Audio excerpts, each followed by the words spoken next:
Bonjour à tous, je suis heureux de vous retrouver pour une petite capsule pour une météo astrale du mois de mars 2025. Donc j'ai pris des notes parce que bon, il y a pas mal d'événements qui vont se produire durant le mois de mars. Alors, dès le début du mois, le 2 mars, Vénus devient rétrograde jusqu'au 13 avril 2025. Et en même temps, le Soleil forme un carré à Jupiter en Gémeaux. Et Gémeaux qui est bien sûr gouverné par donc Mercure et en conjonction exacte avec Neptune, qui est à la toute fin du signe des Poissons. Donc aucune décision importante ne doit être prise. Attendez d'avoir tous les éléments en main avant de faire quoi que ce soit. En fait, le maître mot de cette période-là, c'est la patience. Donc, patience. À partir du 8 mars, le Soleil est trigone à Mars en Cancer. Alors, s'il y a eu des disputes durant les semaines d'avant, c'est une très bonne période, en fait, pour se réconcilier. Le 11 mars, c'est une bonne période pour une retraite spirituelle. 2 jours plus tard, le 14, c'est la pleine lune en Vierge qui sera associée à une éclipse lunaire. Alors le défi est de savoir à ce moment-là ce que vous devez garder et ce que vous devez abandonner. Donc il y a des choix qui vont être faits. Vous allez sans doute vous retrouver dans des situations où vous allez devoir choisir. Voilà, faites-le en votre âme et conscience de façon à aller toujours de l'avant et ne regardez pas trop derrière. Voilà. Uranus en Taureau, il fait également partie de la constellation de cette pleine lune, formant un sextile au Soleil et un trigone à la Lune.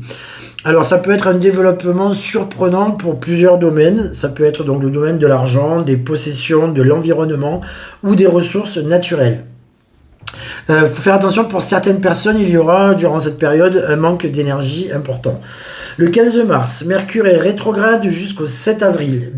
Alors il faut bien tout examiner avant de signer quoi que ce soit. Ok, c'est une période où vous pouvez signer, mais par contre vous devez avoir tous les éléments. Vous devez tout étudier en profondeur avant de signer comme ça à l'aveuglette. Hein. Ne signez surtout pas à l'aveuglette. Voilà. Alors le 20 mars, c'est l'entrée du Soleil en Bélier. C'est un nouveau cycle, c'est un nouveau départ. C'est le premier signe du zodiaque. Donc à mon sens, c'est aussi la nouvelle année astrologique qui commence avec les événements qui vont se produire. Alors attention, parce que il faut faire attention à la charge mystique qui est due à la conjonction du Soleil avec Neptune juste le jour avant l'entrée du Soleil dans le signe des Béliers. Donc attention à ça. Le 23 mars, le Soleil sera conjoint à Vénus et le 24 à Mercure, Pluton en sextile. C'est une meilleure humeur que vous allez tous développer, ou une meilleure humeur qui va se diffuser.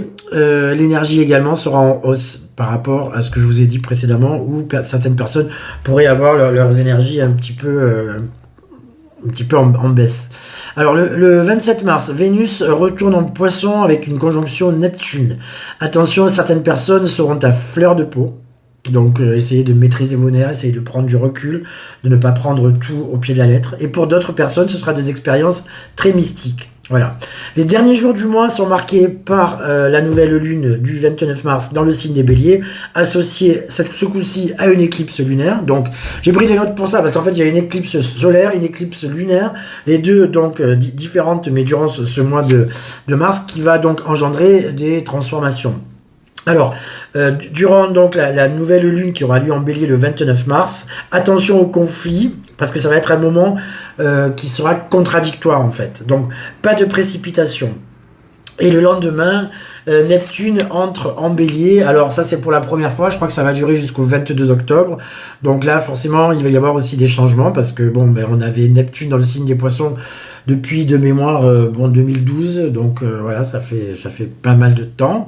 Là, il rentre dans le signe des Béliers avant d'être rétrograde et d'en sortir le 22 octobre pour un certain temps, et ensuite il reviendra dans le signe des Béliers pour un temps assez long, puisque Neptune se déplace très très lentement. Voilà. Donc voilà pour cette petite capsule. Donc n'hésitez pas à me contacter si vous désirez une consultation privée par téléphone au 06 50 59 28 89, ou bien sur mon mail raphaëljulien.medium@gmail.com. Il est possible qu'il y ait du délai pour les thèmes astro, donc n'hésitez pas à les commander dès aujourd'hui. Et sinon, ben, je voulais vous dire, comme je vous dis chaque fois que je fais donc une vidéo, n'oubliez pas que vous êtes le maître de votre vie, que vous avez votre libre arbitre, que vous menez votre vie là où vous voulez qu'elle soit. Voilà, donc n'écoutez pas trop ce que les gens vous disent. Attention au climat un petit peu, on va dire, anxiogène que nous vivons chaque jour. Donc prenez un peu du recul par rapport aux informations, par rapport à toutes ces choses-là qui affectent quand même notre morale. Voilà. Bon, je vous souhaite sur ce un excellent week-end. Je vous embrasse, je vous dis à très vite et n'hésitez pas pour toute consultation à m'appeler également, je vous le répète, au 06 50 59 28 89. Voilà. Je vous remercie, je vous souhaite encore une fois une belle journée et à bientôt. Au revoir.